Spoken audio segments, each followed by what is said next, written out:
अब यहाँ पर हमारे पास आज का जो ऑपरेटिंग सिस्टम का टॉपिक है वो है ऑपरेटिंग सिस्टम का मेमोरी मैनेजमेंट।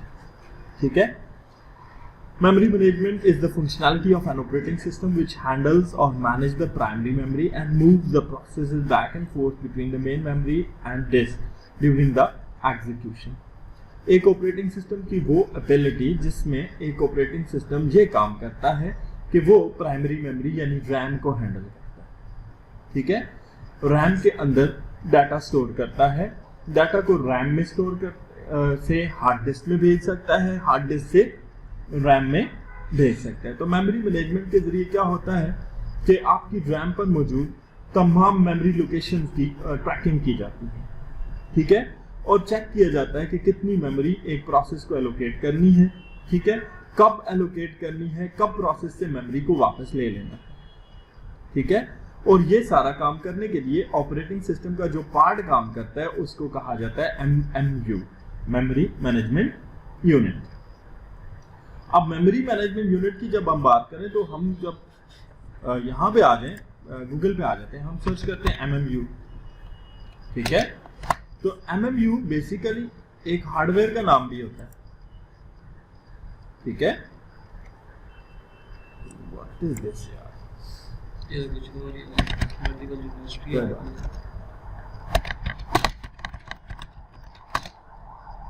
हम यहाँ पे मेमोरी मैनेजमेंट यूनिट उसका पूरा नाम लिख देते हैं। तो आप देखेंगे एक चिप सी नजर आ रही है आपको। ठीक है, अब ये मदरबोर्ड के ऊपर लगी हुई एक चिप होती है जो आपकी रैम के साथ डेटा शेयरिंग के लिए काम करती है। बहरहाल ये प्रैक्टिकल हार्डवेयर की डिवाइस है। ठीक है, हम इस MMU की बात नहीं कर रहे, हम इस MMU की बात कर रहे हैं। ठीक है, ये ऑपरेटिंग सिस्टम का पार्ट है MMU, जो क्या करता है, फिजिकल मेमोरी यानी रैम के साथ वर्चुअल मेमोरी शेयरिंग करता है। ठीक है, हार्ड डिस्क का कोई पार्ट शेयर करता है ताकि रैम के ऊपर ज्यादा लोड ना पड़े। ठीक है, तो मेमोरी मैनेजमेंट में मुख्तलिफ बातें हमारे पास सामने आ जाती हैं। सबसे पहली जो बात है वो है process address space. Process address space क्या है? The process address space is a set of logical addresses that process the reference in its code. ठीक है, तो वो सेट ऑफ लॉजिकल एड्रेस जो क्या करे, आपके कोड के अंदर रेफरेंस को प्रोसेस करे। मिसाल के तौर पे देखें, आप क्या करते हैं, आप कहते हैं जी आपके पास 32 बिट एड्रेसिंग आपकी रैम की है, 32 बिट की रैम है। ठीक है, address can range from 0 to 0 multiplied by 7 into FF something, ये कोड है इसका, या 2 power 31 पॉसिबल नंबर्स। ठीक है, the total theoretical size is 2 GB। ठीक है, अब ये जो चीज होती है जिसके बारे में हमने अभी बात की कि एड्रेस स्पेस कैसे प्रोसेस होती है, तो उसके लिए हमारे पास एक आ जाता है सिंबॉलिक एड्रेस स्पेस। ठीक है, address used in the source code, variable name, constants and इंडक्टिबल लेबल्स। ठीक है, are the basic elements of the symbolic address. ये क्या है, मिसाल के तौर पर देखें, आपको प्रोग्रामिंग कर रहे हैं। ठीक है, प्रोग्रामिंग कैसे होती है, मैं यहाँ पे आपको कोई कोड दिखा देता हूँ इस तरह का। ये मैंने एक प्रोग्राम किया हुआ है। ठीक है, अब देखिए ये एक डाटा मांग रहा है, मैं number for maths table, range for maths table. मैंने 9 का टेबल 5 तक इसकी मदद से कैलकुलेट कर किया। अब बैकग्राउंड में अगर मैं इसके सोर्स कोड में जाऊं तो आप देखें मैंने यहाँ पे एक वेरिएबल रिजर्व किया हुआ है आई, एक डिफाइन किया हुआ नंबर, एक डिफाइन किया हुआ रेंज। ठीक है, अब बेसिकली ये जो आई, नंबर और रेंज है ये मेमोरी लोकेशंस हैं, रैम के ऊपर स्पेसेस हैं।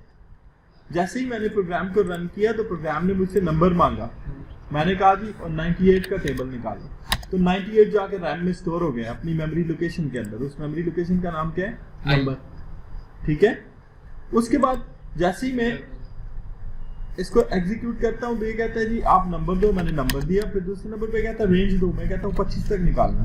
ये 25 जाके रेंज के अंदर स्टोर हो गया। और फिर पीछे मेरे प्रोग्राम ने काम किया, ये जो नीचे मैंने लूपिंग शूपिंग की हुई है ये आपको बाद में समझाऊंगा क्या होता है। ठीक है जी, अब ये क्या हो रहा है जी, ये लोकेशंस रिजर्व की हुई हैं और इनको जो एड्रेस जो स्पेस मेमोरी की मिल रही है उसको जो आप कहते हैं वो क्या है, सिंबॉलिक एड्रेसिंग है। फिर आ जाती है रिलेटिव एड्रेसिंग। ठीक है, Relative addressing क्या है? At the time of compilation, the compiler converts the symbolic address into the relative address. जैसे हमने प्रोग्राम को रन किया तो आपने देखा प्रोग्राम ने एक पूरा टेबल कैलकुलेट किया. अब ये सारी कीमतें जाकर रैम के अंदर मुख्तलिफ मेमोरी लोकेशंस पर स्टोर होंगी. ठीक है, जिस जगह वो स्टोर होंगी वो क्या होगा? आपका रिलेटिव एड्रेस होगा. फिर आ जाता है फिजिकल एड्रेस कि एक्चुअली फिजिकली, ठीक है, the loader generate these addresses at the time when the program is loaded into the main memory. ठीक है, अब ये चीज आ गई. उसके बाद आ जाती है स्टैटिक वर्सेस डायनामिक लोडिंग. ये भी दो तरह की लोडिंग है. अब स्टैटिक लोडिंग या डायनामिक लोडिंग क्या होती है? ठीक है, मिसाल के तौर पे आप देखें कि अभी मैंने थोड़ी देर पहले आपको एक प्रोग्राम दिखाया. yes, इस प्रोग्राम में मैंने क्या किया हुआ है जी, इसके अंदर वेरिएबल आई की कोई कीमत नहीं दी हुई, नंबर की कोई कीमत नहीं दी हुई, रेंज की भी कोई कीमत, जितना मर्जी है ना. हाँ, अब मैं जैसे प्रोग्राम को रन करता हूं तो मैं हर दफा नई कीमत दे सकता हूं. That is called dynamic loading. क्या कहा जाता है? अगर मैं इस जगह पर दे देता कि नंबर जो है वो 5 है और रेंज 20 है, तो ये हर दफा मुझे 5 का टेबल निकाल के देता कहां तक? 20 तक. ठीक है, तो वो वाली जो लोडिंग होती है उसको हम क्या कहते हैं? ये कौन सी है? Static loading. ठीक है, तो जैसे नंबर और रेंज दियो उसको स्टैटिक बोलते हैं. ये निकाल रहा है. तो the choice between the static and dynamic loading is made at the time of the computer program is developed. ठीक है, जब आप प्रोग्राम को डेवलप करते हैं तो उस वक्त आप प्रोग्राम में चॉइस करते हैं, डिफाइन करते हैं कि आप जो वेरिएबल्स या जिन मेमोरी लोकेशंस को आप इस्तेमाल करने जा रहे हैं उनकी कीमत परमानेंट होगी. ठीक है, अगर परमानेंट होगी तो उसे क्या कहेंगे? स्टैटिक लोडिंग कहेंगे. ठीक है, और अगर वो अपनी कीमत बारी बारी चेंज करेंगे जैसे मेरे प्रोग्राम में हो रहा है तो उसे क्या कहेंगे? डायनामिक लोडिंग कहेंगे कि मेमोरी हर दफा खाली होगी और हर दफा नई कीमत मांगेगी. ठीक है, फिर उसके बाद लिंकिंग आ जाती है जी. लिंकिंग में हमारे पास आ जाता है प्रोसेस स्वैपिंग का. ठीक है, स्वैपिंग क्या होता है? स्वैप करने का मतलब क्या है? ठीक है, मिसाल के तौर पर आप देखें, swapping is a mechanism by which the process can be swapped temporarily out of the main memory and to the secondary storage. ठीक है, and may take memory available to other processes. ठीक है, मिसाल के तौर पर देखें, आपने एक प्रोसेस दिया हुआ है मेन मेमोरी रैम के ऊपर पड़ा हुआ है, process P1, process P2, process P3 और प्रोसेस P4. मिसाल के तौर पर प्रोसेस 1 को हैंडल होने के लिए आगे जगह चाहिए. फॉर एग्जांपल प्रोसेस 1 ज्यादा टाइम ले रहा है और हमने प्रोसेस 2 को रन करना है. ठीक है, तो प्रोसेस अपने गिवन टाइम में कंप्लीट नहीं हुआ तो रैम क्या करेगी? उसको उठाएगी और हार्ड डिस्क में स्टोर कर देगी, स्वैप आउट कर देगी और प्रोसेस 2 को आगे लोड कर देगी. ठीक है, अब ये जो काम हुआ, एक प्रोसेस स्वैप आउट हो गया किसके अंदर? रैम से हार्ड डिस्क में. ठीक है, उससे प्रोसेस 2 लोड हो गया, कंप्लीट हो गया, प्रोसेस 3 भी लोड हो गया, कंप्लीट हो गया. जैसे ही वो कंप्लीट होंगे तो हार्ड डिस्क रैम को वापस करेगी, स्वैप इन हो जाएगी.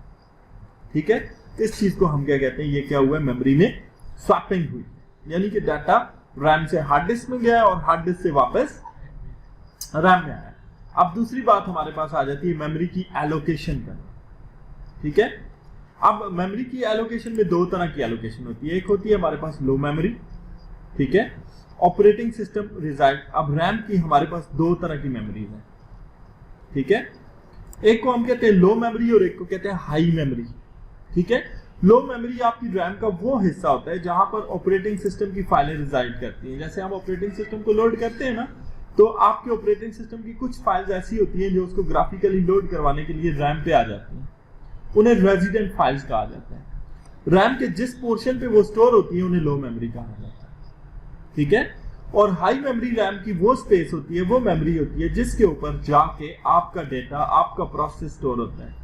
User process are held at the high memory.